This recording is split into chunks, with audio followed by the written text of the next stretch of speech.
Sige, humanap ka ng komportableng posisyon kung saan pwede kang umupo o humiga ng hindi ka tense.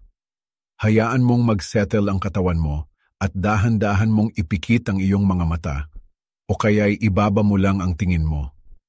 Sandali mong kilalanin na pinili mong ilaan ang oras na ito para sa sarili mo, para makahanap ng kaunting kalmado sa gitna ng anumang nararamdaman mong pressure. Huminga ka ng malalim at dahan-dahan sa iyong ilong.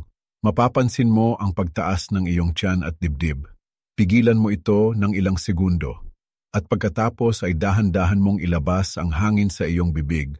Bitawan mo ang anumang tensyon na maaaring iyong iniingatan. Habang humihinga ka palabas, dahan-dahan mong kilalanin ang anumang nararamdaman mong stress, pressure o pagkabigla na maaaring naroroon. Simpleng pangalanan mo lang ang mga ito sa iyong isipan, trabaho, deadline, pagbabago, nang walang paghuhusga o pagpapalalim sa mga detalye. Isang marahang pagkilala lang sa kung ano ang kasalukuyan. Ngayon ituon mo ang iyong atensyon sa mga pisikal na sensasyon sa iyong katawan dahil madalas dito nagpapakita ang stress.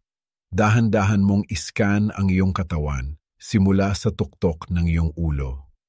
Pansinin mo kung nakakuyom ang iyong panga, nakakunot ang iyong noo o kung tense ang iyong anit. Ibaba mo ang iyong atensyon sa iyong leeg at balikat. Tense ba sila o nakayuko? Magpatuloy ka pababa sa iyong mga braso, sa iyong dibdib at tiyan, pansinin mo ang anumang tensyon o buhol. Sa wakas, ituon mo ang iyong atensyon sa iyong mga binti at paa. Simpleng obserbahan mo lang ang mga sensasyong ito nang hindi mo sinusubukang baguhin ang mga ito. Pansinin mo lang kung saan maaaring naninirahan ang stress sa iyong pisikal na anyo.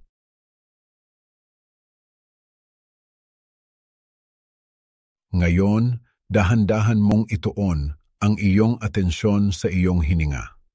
Kahit na stressed ka, ang iyong hininga ay nananatiling isang palagiang angkla. Pansinin mo ang natural na ritmo ng iyong paghinga, papasok at palabas. Hindi mo kailangang baguhin ito, obserbahan mo lang. Damhin mo ang marahang pagtaas at pagbaba ng iyong dibdib o tiyan.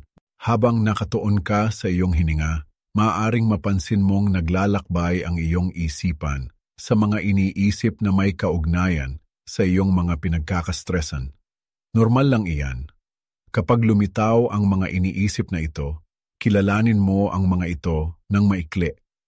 Pagpaplano, pag-aalala, pag-alala. At pagkatapos ay dahan-dahan mong ibalik ang iyong atensyon sa sensasyon ng iyong hininga. Sa bawat pagkakataong bumabalik ka sa iyong hininga, lumilikha ka ng maliit na espasyo sa pagitan ng iyong sarili at ng pakiramdam ng pagkabigla. Pinipili mong maging presente sa sandaling ito sa halip na mapadpad sa mga pangamba sa hinaharap o mga presyon sa nakaraan.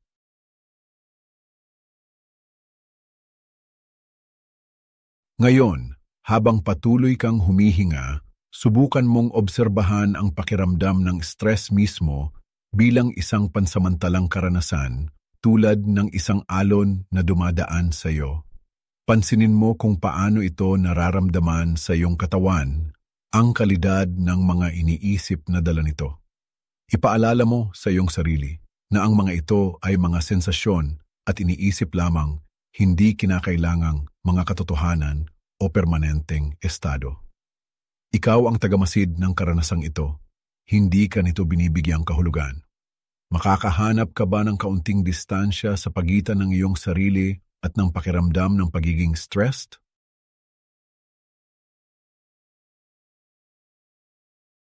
Sa bawat paghinga mo palabas, isipin mong marahan mong binibitawan ang kaunting tensyon at pressure na nauugnay sa stress. Lumilikha ka ng maliit na bulsa ng kalmado sa loob mo, kahit sa gitna ng mga panlabas na pressure. Huminga ka ng pakiramdam ng pagiging presente at ilabas mo ang anumang pakiramdam ng pagkabigla. Hindi mo kailangang alisin ng buo ang stress, lumikha ka lang ng kaunting espasyo para sa kaginhawaan. Isipin mo ang isang simpleng intensyon kung paano mo gustong harapin ang mga pinagkaka-stressan mo sa buhay. Maaaring ito ay ang paglapit sa iyong mga gawain ng paisa-isa, ang pagkuha ng maiikling pahinga kung kinakailangan, ang malinaw na pagpapahayag ng iyong mga pangangailangan, o ang pagbibigay prioridad sa iyong kapakanan kahit sa mga abalang panahon. Ingatan mo ang intensyong ito ng marahan sa iyong isipan. Dahan-dahan mong ibalik ang iyong atensyon sa iyong katawan. Igalaw mo ang iyong mga daliri sa kamay at paa. Pansinin mo kung paano ang pakiramdam ng iyong katawan ngayon kumpara noong nagsimula ka. Kapag handa ka na, dahan-dahan mong imulat ang iyong mga mata. Dala ang pakiramdam na ito ng mindful awareness. Tandaan mo na kahit sa gitna ng isang mahirap na panahon, may kakayahan kang obserbahan ang iyong tugon sa stress at pumili ng mas mahusay na paraan ng pagharap. Isang hininga sa bawat pagkakataon.